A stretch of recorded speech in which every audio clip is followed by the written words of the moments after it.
I've got this stack of technical diagrams and a safety manual right here. Mm-hmm. And it's all for the Kramer WM-6P-B. Right.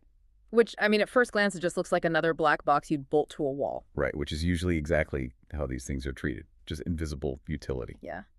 But, digging into these documents, our mission for this deep dive isn't to review a speaker you'd put in your living room. No, definitely not. We're trying to figure out how this specific hardware bridges the gap between sounding good and surviving environments where normal hi-fi gear would just...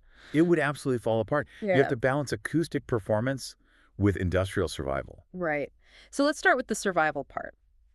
Looking at the component breakdown, it's a two-way system. You've got a 6.5-inch polypropylene cone and a rubber surround. Why use polypropylene over something more traditional like paper? Well, it's purely about longevity. In a commercial environment, you think of a hotel lobby or a conference center. You have aggressive air conditioning, humidity fluctuations, maybe even cleaning sprays. So a paper cone would eventually rot or warp. Exactly. Polypropylene is chemically inert. It takes the abuse and just keeps vibrating. Okay, then you move up to the tweeter.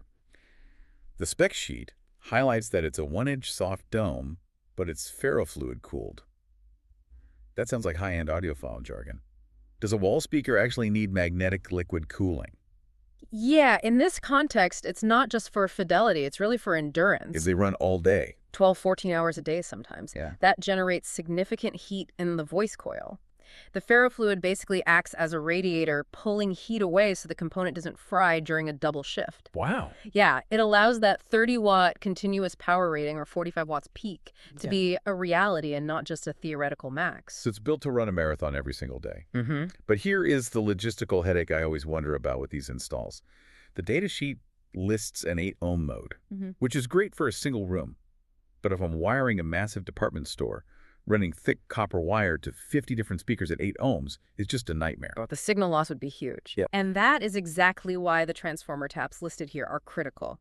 You don't use the 8-ohm setting for the big jobs. You switch to the 70-volt or 100-volt high-impedance modes. But 70-volt systems usually sound terrible, right? Yeah. It's that teeny supermarket PA sound. That's the trade-off this design tries to fix. It gives you the ability to daisy-chain a massive run of speakers using thinner cables, but because of the response range, 84 hertz to 20 kilohertz, it actually retains enough fidelity for background music. Okay. Plus, those taps let you pull anywhere from 3.8 watts to 30 watts per speaker. Wait, so you can effectively mix the volume room by room just by changing a setting on the back of the speaker? Precisely. You can have the hallway quiet and the main floor loud, all on the exact same wire run. That is clever.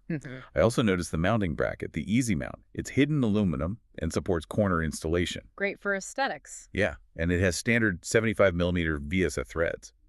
But the real surprise in these documents is the certification code, UL1480A. This is the most important line on the sheet. Most people gloss over compliance codes, but this one seems to change the fundamental purpose of the device. It does. UL1480A is the standard for speakers used in fire protective signaling systems. So in a worst-case scenario, smoke filling the building, chaos everywhere, this isn't just playing elevator music anymore. No. It becomes a life safety device. That certification means the materials like the VIA0 flame retardant baffle are tested to ensure they don't melt or fail when the heat rises. Guaranteeing that when the fire alarm triggers, the evacuation instructions cut through the noise clearly? Exactly. That definitely justifies the $214 price point.